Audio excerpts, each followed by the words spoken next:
নমস্কার, কেমন আছেন সবাই? আশা করছি সবাই খুব ভালো আছেন, সুস্থ আছেন। মামুনস কিচেনের নতুন আর একটা রেসিপিতে আপনাদেরকে স্বাগত জানাই। আমার আজকের রেসিপিটি বেশ অন্যরকম।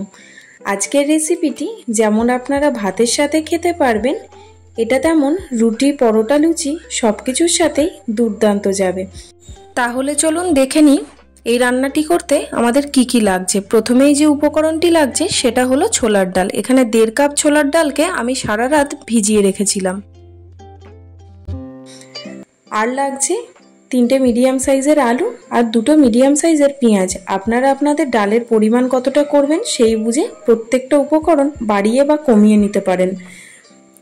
আলুগুলোকে আমি 4 টুকরো করে কেটে নিচ্ছি, খুব বড়ও না আবার খুব ছোটও না। তার সাথে দিয়ে দিচ্ছি 2টো পেঁয়াজ। পেঁয়াজগুলোকেও বড় বড় টুকরো করে কেটে নিচ্ছি। পেঁয়াজটা কিন্তু পেস্ট করব। তার সাথে 6-7 টুকরো মতো আদা আর একটা টমেটোকে কেটে নিচ্ছি। এবার মশলাটা তৈরি করে নেব। মশলা বলতে খুবই সামান্য। পেঁয়াজটা দিয়ে দিলাম, তার সাথে টমেটো, আদা আর 2টো শুকনো লঙ্কা। 2টো পেঁয়াজের টুকরো রেখে দিলাম, মনে হলো একটু বেশি হয়ে যাবে সেই জন্য। মশলাটাকে পেস্ট করে নিয়েছি। এবার আমি এখানে ছোট দানার যে সয়াবিনটা, সেই সয়াবিনটা নিয়ে নিয়েছি 1 প্যাকেটের সামান্য একটু কম। ওটাকে গরম জলে ভিজিয়ে রাখলাম। এবার চলুন রান্নাটা শুরু করব। প্রথমেই গ্যাস জ্বালিয়ে কড়াই বসিয়ে নিয়েছি। কড়াইয়ের মধ্যে 4 থেকে 5 টেবিল চামচ মতো সর্ষের তেল গরম বসিয়েছি। তেলটা ভালো মতো গরম হয়ে গেছে। এবার আলুগুলোকে দিয়ে ভেজে নেব।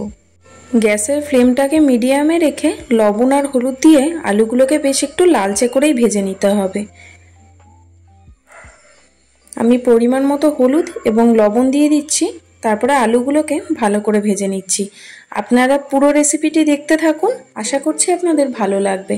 আর যদি ভালো লাগে তাহলে প্রত্যেক দিনের মতো একটু লাইক, শেয়ার, কমেন্ট করে দেবেন। আর নতুন বন্ধু হলে সাবস্ক্রাইব করে পাশে থাকা বেলটা অন করে দেবেন। আমার আলুগুলো সব ভাজা হয়ে গেছে। তুলে রেখে ওই তেলের মধ্যেই গোটা গরম মশলা আর কয়েকটা গোটা গোলমরিচ ফোড়নে দিয়ে দিলাম। গরম মশলার মধ্যে আমি এলাচ, দারচিনি এবং লবঙ্গ ব্যবহার করেছি। এছাড়াও দিয়ে দিলাম একটা তেজপাতা এবং 2টো শুকনো লঙ্কা। এই ফোড়নটার জন্যই রান্নার টেস্টটা কিন্তু অসাধারণ হয়ে যাবে। এবার দিয়ে দিচ্ছি ফোড়নটাকে একটু ভাজা ভাজা করে নিয়ে বেটে রাখা মশলাটা দিয়ে খুব ভালো করে কষাতে হবে।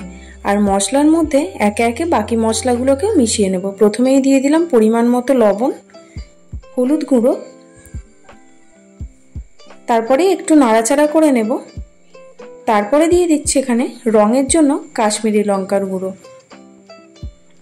কাশ্মীরি লঙ্কার গুঁড়োটা দেওয়ার পরে এর মধ্যে আরও মশলা দিতে হবে, সেটা হচ্ছে জিরের গুঁড়ো। জিরের গুঁড়োর পরিমাণটা কিন্তু এই রান্নায় একটু বেশি লাগবে, তাই আমি প্রায় 1 চামচ মতো জিরের গুঁড়ো ব্যবহার করেছি।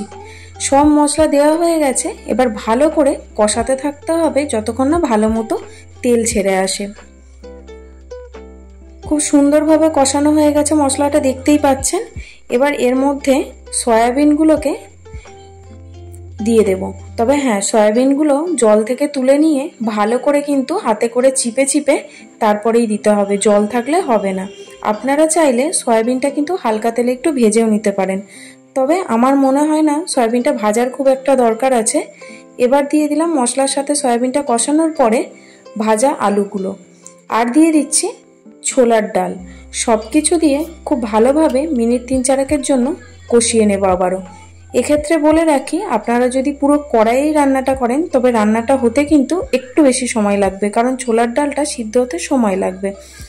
আপনারা চাইলে কিন্তু ছোলার ডালকে আগের থেকেই প্রেসার কুকারে 2টো সিটি দিয়ে নিতে পারেন, যাতে ডালটা 70 থেকে 80% সিদ্ধ হয়ে যায়। ডালটা একেবারে গলে গেলে কিন্তু হবে না, একটু গোটা থাকবে, অথচ হাত দিলেই যাতে গলে যায় ঠিক এরকমভাবে ডালটা সিদ্ধ করে নিতে হবে। সব কিছু কষিয়ে নিয়ে পরিমাণ মতো জল দিয়ে আমি আধ ঘন্টা থেকে 45 মিনিটের জন্য ঢেকে দিয়েছিলাম। যেহেতু আমি কড়াই করেছি তাই সময়টা বেশিক্ষণ লেগেছে। দেখুন, তারপরে ঢাকা খুলে দিয়ে দিলাম কয়েকটা চেরা কাঁচা লঙ্কা আর বেশ একটু পরিমাণে কাসুরি মেথিটাকে হাতে একটু ঘষে দিয়ে দিলাম, যাতে ফ্লেভারটা ভালো বেরোয়। সব কিছু দিয়ে ভালো করে আবারও একবার মিশিয়ে নিচ্ছি। দেখুন, আলুটাও সিদ্ধ হয়ে গেছে আর ডালগুলো খুব সুন্দরভাবে সিদ্ধ হয়ে গেছে। দেখতে গোটা গোটা মনে হলেও হাত দিলেই কিন্তু ভেঙে যাবে। রান্নাটি প্রায় শেষের পথে। নামানোর আগে একটু ঘি, গরম মশলার গুঁড়ো আর সামান্য একটু চিনি ছড়িয়ে নামিয়ে নিলেই তৈরি হয়ে যাবে অসাধারণ স্বাদের এই ছোলার ডালের রেসিপিটি। এর ঘনত্বটা ঠিক এরকমই থাকবে, না খুব ঝোল না একদম শুকনো শুকনো, এই ঘনত্বটাই একদম ঠিকঠাক ঘনত্ব। সব কিছু মিশিয়ে নিয়ে আমি স্ট্যান্ডিং টাইমে 5 থেকে 7 মিনিটের জন্য রেখে দেবো। তারপর দেখুন কত সুন্দর রং আর গন্ধটা ছেড়েছে, দুর্দান্ত। আপনারাও বানিয়ে দেখুন, আশা করছি খুব ভালো লাগবে। দেখা হবে নতুন একটা রেসিপি নিয়ে খুব তাড়াতাড়ি। সবাই ভালো থাকবেন, সুস্থ থাকবেন।